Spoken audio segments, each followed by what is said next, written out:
Now, welcome back to the programmes. A lot of texts and comments coming in about the fruit pickers. We've had a statement in from Keelings confirmed that a number of skilled horticultural staff have returned to Ireland to work with Keelings. They're very proud of the amazing team that get the work done. A very important part of our workforce for many years has been our skilled seasonal workers. Without these, it would be impossible to bring fresh Irish strawberries to the Irish market. We again want to assure people that no horticultural worker coming from another region will be asked to work without a full 14 days restricted movement. There's a statement from Keelings. Nobody is going to be working without a full 14 days restricted movement. There's people texting in about this. Again, we have to deal with facts. We have to deal with the company who has a great reputation, and they're saying that that is what they are doing. So other people saying they're going to go straight into work. You don't know that. Matt Shannon, it's a difficult one, isn't it? It's a very difficult one, Damien. I think we just had a quick chat off air.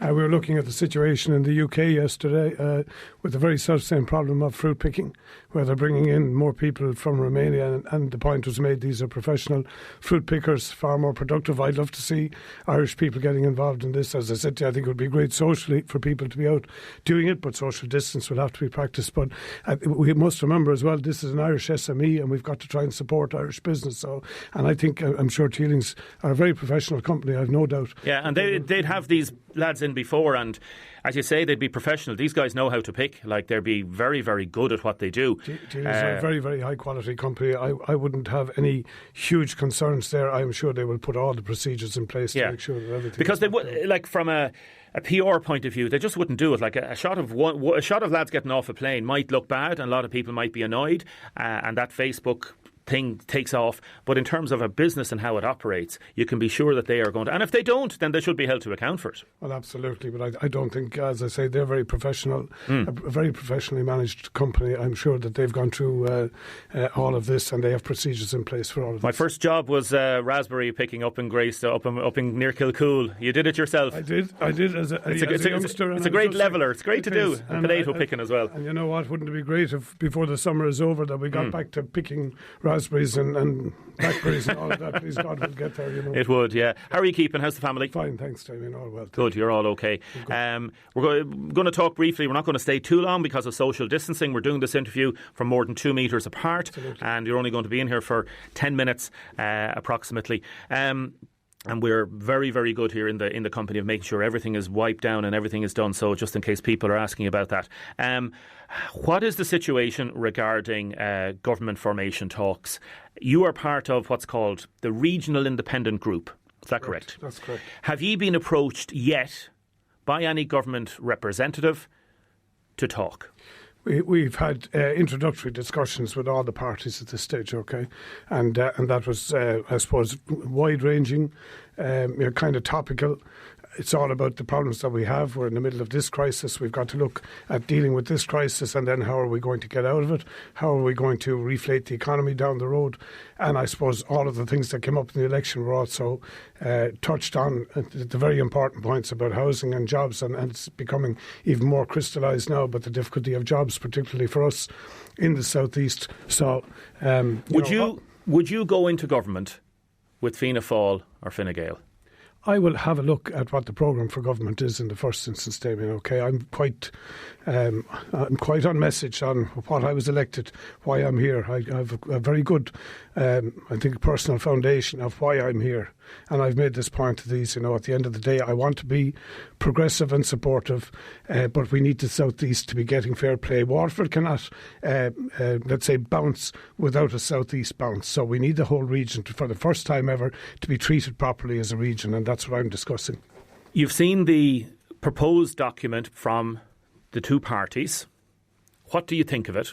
If it was a specification list to make a car, it would say we'll start with 4 wheels and it'll have nice curves and it'll colour and it'll drive fast. It's a catch-all. It's nothing more than that. It's a framework document for people to go in. We have not got into that detail yet. The regional group will be meeting hopefully Monday, Tuesday. We haven't actually been formally given the document as yet. I've had to download the document from one of the newspaper websites. Okay, so I haven't been given it. We haven't been asked to come in to discuss it yet. And when we get in there, we'll get a better idea of where we are. But I think it's important important to say the regional group is not a political group. It is a technical group of independents. So there will be, different opinions. I understand that, and we can talk briefly about that and the formation of that group. But you're saying quite categorically that you are not ruling out talking. You certainly will talk to Fianna Fáil and Fine Gael. Of course, I'll talk to anybody. I've always said you'll talk to them, and then if the price is right, they'd obviously have to offer Matt Shanahan something. Now, the document's very aspirational. Money is going to be... Where it's going to come from, I don't know. So you talk about 24/7 care, all those, so we're not going to rehash the thing, but what would be a bottom line for Matt Shanahan? I think the two things I've always said, fairness and equity. And I think it's easy to demonstrate that, okay? So when we look across our hospital system, when we look across our academic institutions, when we look at the activity that's going on to create jobs, to support the SME sector, to support agriculture, they're all easily demonstrable between what's going on in each of the regions, and that's what I will be looking towards. So, and I think when they talk about regional rebalancing, I'll want to know what exactly are they envisaging for this region. Okay, so what will you ask them? Will you say, if you don't deliver 24/7 care, I won't sign up? I'm not going to negotiate on the airways here, Damien, okay, and I'm not going to say red lines here.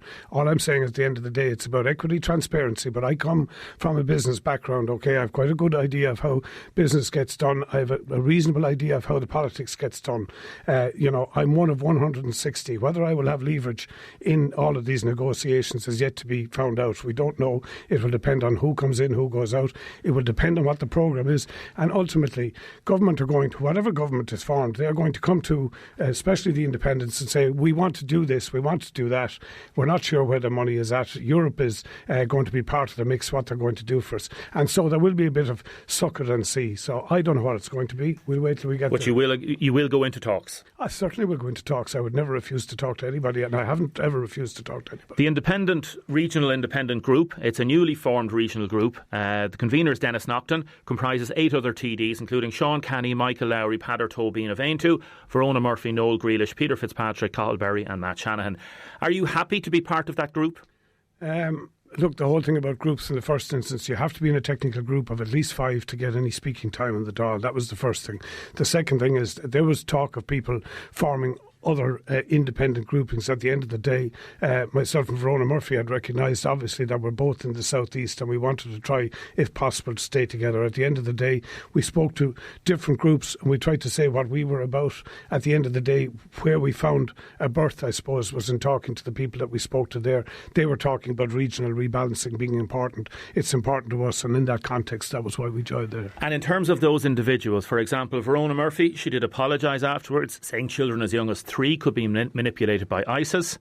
She believed ISIS was a big part of the migrant population. She said some asylum seekers need to be reprogrammed.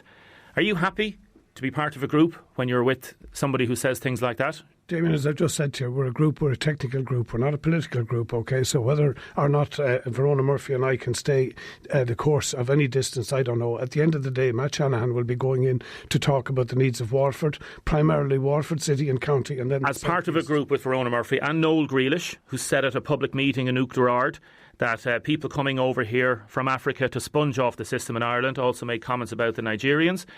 We've got Peadar Tobin, Aontú is completely pro-life, seeks to remove the legislation on abortion, and Michael Lowry, who was fined in the courts for €15,000 for restricting the operation of a company director for 3 years, and his company Garuda fined $10,000. He said it was a fantastic result. And then we've got the Moriarty Tribunal. Are you happy to be part of a group that contains people like that? Well, you're just making my point, Damien. This is not a political group, as I've said to you. This is a technical group of independents. It may well finish out that we as independents will be negotiating solely. I have already said to the independent grouping, if a negotiating team has been put together, I want to be on it. If I'm not on it, I will go in and negotiate on my own. I would prefer to have the leverage of a grouping, but if I can't, I will go on my own. But I will not go along with any process where I am not speaking for Waterford in the southeast. That's as straight as I can make it. So this is only a marriage of convenience. Correct. If the Yes, it is. devil vomits in your kettle, you have to do something. I think people need to understand it's a technical grouping, it's not a political grouping, okay? We may find common ground on certain issues. I think we will. I'm sure on others we won't. Would you find common ground on any of those comments that I've mentioned? No, absolutely not. I don't associate myself with any of that, as you well know me now from this point, right? But we are where we are. I found myself, I'm a new TD. You know, the options are limited when you go in there in terms of where you can find a berth. I think in the main, we're in there with people who have a good grasp of politics and have a good grasp of how we might get out of this. Some people are saying that the idea that you railed against Fianna Fáil and Fine Gael and what they didn't do, and now you're looking at going into talks with them. Okay, so would the people of Waterford prefer then, having elected me to the 33rd Dáil now, that I should just sit out on the plinth in Leinster House and eat my sandwiches and watch them all go in and go out and throw stones at the windows every time they have a meeting? Do they think that that will deliver anything for... I'm about delivery, Damien. I'm about trying to get something done for Waterford. And the best way I feel maybe it can be done is from the inside. If I can't get inside, or if I can't get what we need, what I feel is decent and fair and equitable, then I can't go in. That's my position. So an independent can only have power if he or she is part of the decision-making process. Is that what you're saying? No, I'm not saying that, because we don't know the way the numbers are going to fall yet, okay? We don't know what the policies are. As I said to you, I'm not going to negotiate on the airways. I've met with all the parties at this stage. I have put my position to a fair degree, but I am waiting to get the opportunity to get down to the nuts and bolts of what is being proposed. I'm looking at the hospital, I'm looking at the college, I'm looking at our agricultural sector, our SME sectors. I want to know what they are going to do in terms of planning going forward. And one of the main problems with that, Matt Shanahan, is that nobody knows what the finance is going to be. So that if you went in there, it could be the worst thing you could ever do, because you'd say, I might be better off politically as Matt Shanahan TD to be outside sitting on the fence, because if you get in there and if there's going to be cutbacks and if there's going to be problems, you will be associated with that. You won't have a chance of getting re-elected. So, first and foremost, I didn't come here to get elected. I got elected. I'm not here to stay elected. I'm here to try and do for Waterford. That's what I'm about. If I go in and if for whatever reason, let's say we get a programme and it turns out that the programme is a crock and I'm forced to support things and I don't get it for Waterford, I will have to live with that. But at the end of the day, I am not looking at re-election. I am looking at trying to get in and deliver for Waterford. We are in a crisis in this country. This is going to be a seminal moment. Everything will now be before COVID and after COVID. We have dodged a bullet, whether people know it or not, particularly here in the southeast at this present time. But we are also lucky that COVID is not the Spanish flu taking out one of two of us. So we need to learn from this. I want to try and support all of that, but it's not about me getting elected, Damien. I am trying to deliver for the southeast. I will try and do that in the best way I can. If the regional group does become part of the government, would Matt Shanahan like to be a minister or junior minister? I've already said I have no interest in ministry. I am not looking for a ministry.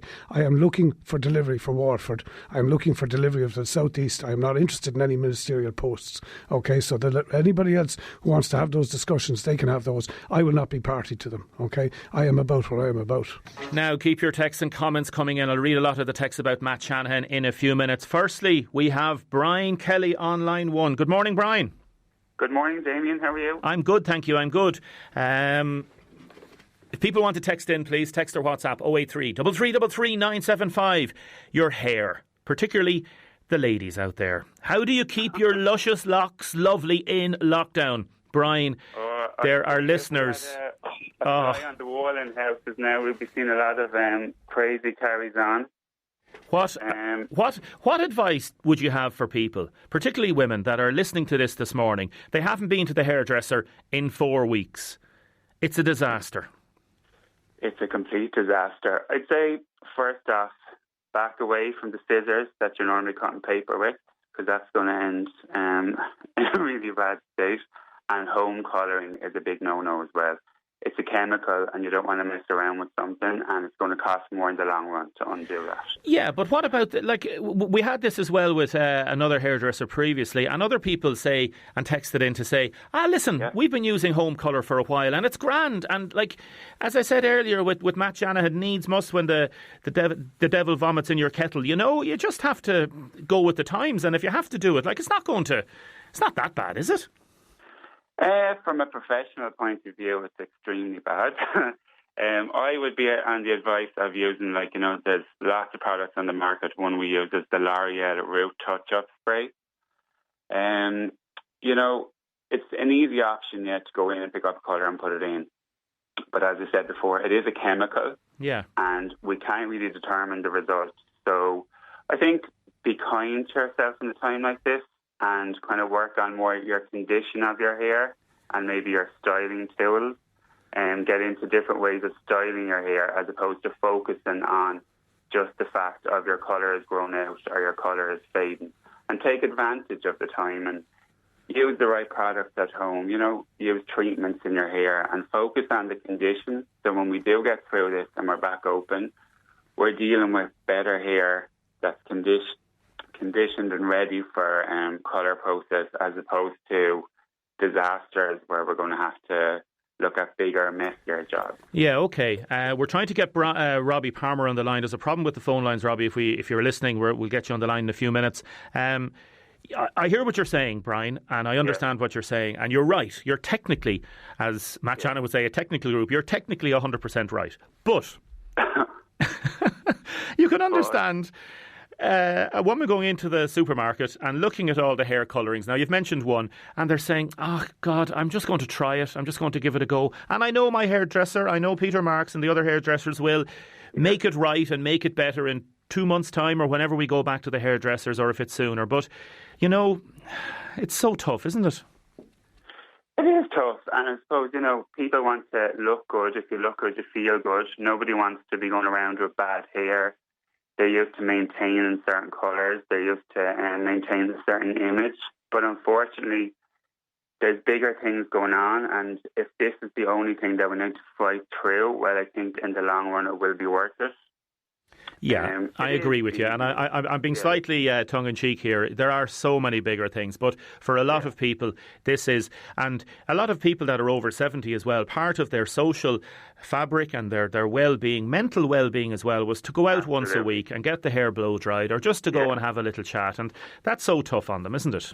Yeah, because it's a social experience, where most people on that age group that you just spoke about, it's not down to what they're going to look like coming out of the salon. It's they're engaging with their stylist, it's mixing with the public, it's getting them out of their house, and it's interacting. And maybe, with some clients that we have, we're the only people that they see on a weekly basis. So, in their situations, it's very tough. But I think as well, for people styling their hair at home, it will kind of, put people into giving themselves time, and maybe people that bought like electrical tools such as wands, straighteners, hair dryers. This is a time now to check for hair tutorials online, and maybe to kind of upscale on things like that.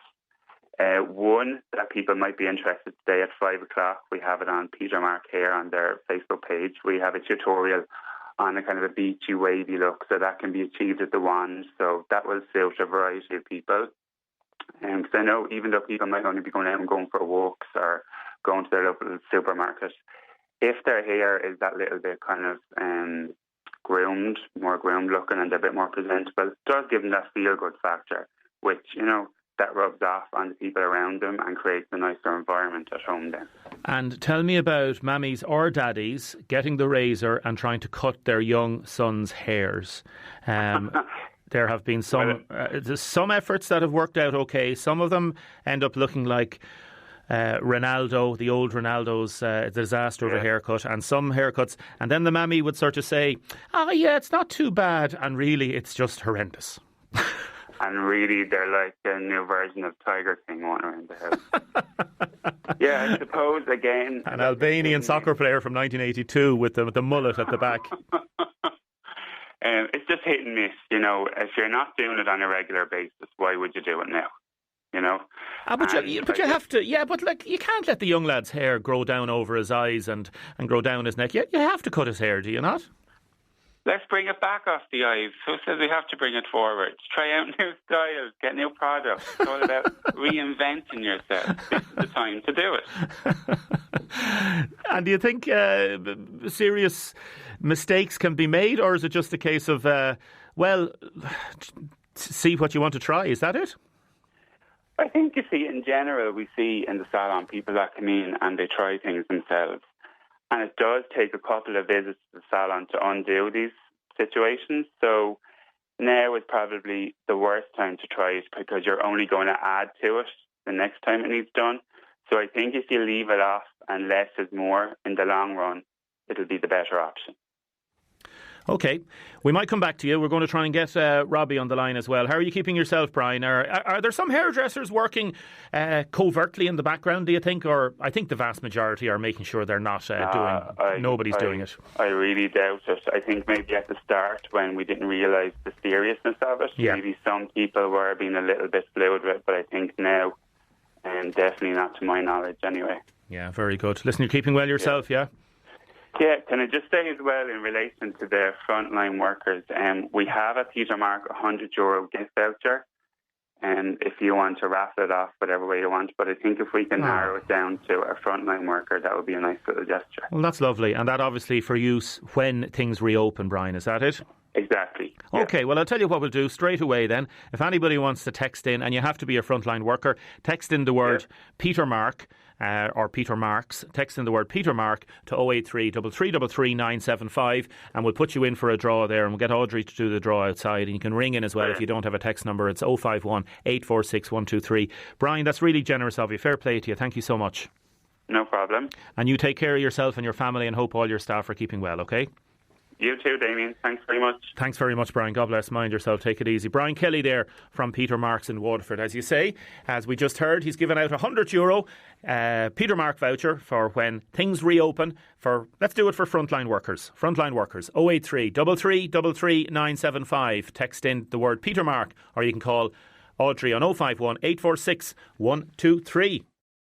Now, a lot of people texting in about Matt Shanahan, saying it's a breath of fresh air to hear what he's saying, that he's going to be honest about government formation and support for SMEs, and others saying they've heard the same thing before and would be quite sceptical of what is needed to be done. I'm going to talk briefly now to Martin Flavin. Good morning, Martin. Morning, Damien. Martin, the funeral takes place this morning of Jimmy Searson. We're going to be doing a full tribute to him on Monday.